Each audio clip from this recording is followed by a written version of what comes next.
देश में किसान आंदोलन पार्ट 2 की धमक सुनाई दे रही है। पंजाब के किसान संगठनों की अगुवाई में दिल्ली कूच करने का नारा बुलंद किया जा चुका है। दिल्ली के तमाम बॉर्डर्स पर गतिरोध जारी है।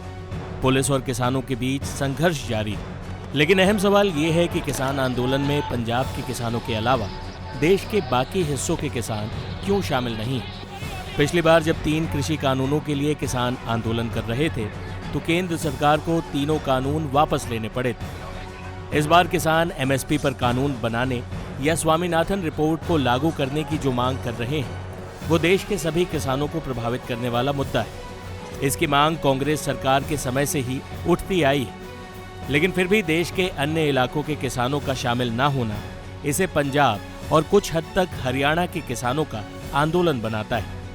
पंजाब में आम आदमी पार्टी की सरकार है।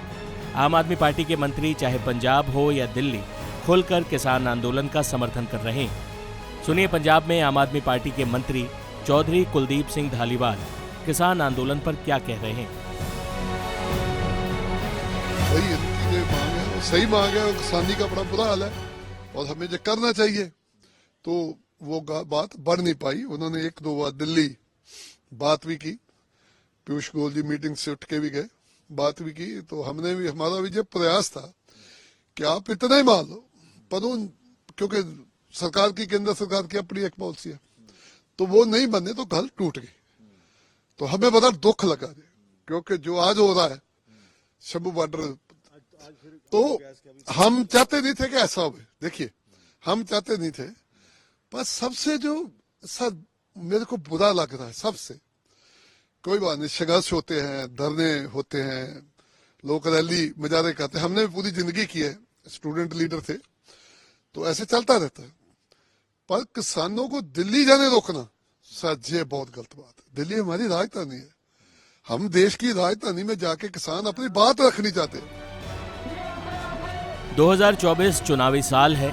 इस साल हर आंदोलन के सियासी मायने निकाले जाएंगे। ऐसे में पंजाब में आम आदमी पार्टी क्या इस आंदोलन में सीधे तौर पर शामिल है? ये सवाल मीडिया में तैर रहा है। ऐसा क्यों कहा जा रहा है, इसके पीछे की वजह भी आपको बता देते हैं। दरअसल 2020 में किसान आंदोलन की अगुवाई करने के लिए एक संयुक्त मोर्चा बना था जिसमें कई किसान संगठन शामिल थे, लेकिन रिपोर्ट्स के मुताबिक अब यह मोर्चा 2 फाड़ हो चुका है। इस मोर्चे में मतभेद 2022 में पंजाब में हुए विधानसभा चुनावों में सतह पर आ गए थे। किसानों का एक गुट चुनाव में शामिल हुआ। उनकी मांग थी कि आम आदमी पार्टी से गठबंधन कर लिया जाए, जबकि बाकी संगठन चुनावों से दूरी के पक्ष में थे। इसी बात पर यह मोर्चा टूटा। हालांकि चुनाव लड़ने वाले सभी उम्मीदवारों की जमानत जब्त हो गई। इस बार किसान आंदोलन के चेहरे बने हैं जगजीत सिंह डल्लेवाल और सरवन सिंह पंढेर। कहा जा रहा है कि इस बार पुराने नेताओं को भरोसे में नहीं लिया गया है। किसान संगठनों के बीच फंड की हेराफेरी, विदेशी फंडिंग जैसे मुद्दों पर आपसी मतभेद की बातें भी सामने आई थी। ऐसे में इस बार पिछली बार मुख्य चेहरा रहे किसान आंदोलन के नेताओं को बाहर रखा गया है। वहीं राकेश टिकैत सहित तमाम किसान नेताओं ने वेट एंड वॉच की रणनीति बना रखी। आम आदमी पार्टी ने पंजाब में किसान आंदोलन को खुलकर अपना समर्थन दे दिया है, लेकिन अहम सवाल ये है कि क्या किसानों का इस्तेमाल सियासत के लिए तो नहीं हो रहा? जिस तरह पिछली बार किसान आंदोलन में शामिल एक धड़ा चुनावों में कूदा, उससे इस संभावना से इनकार भी नहीं किया जा सकता। टाइम्स नाउ नवभारत डिजिटल की रिपोर्ट।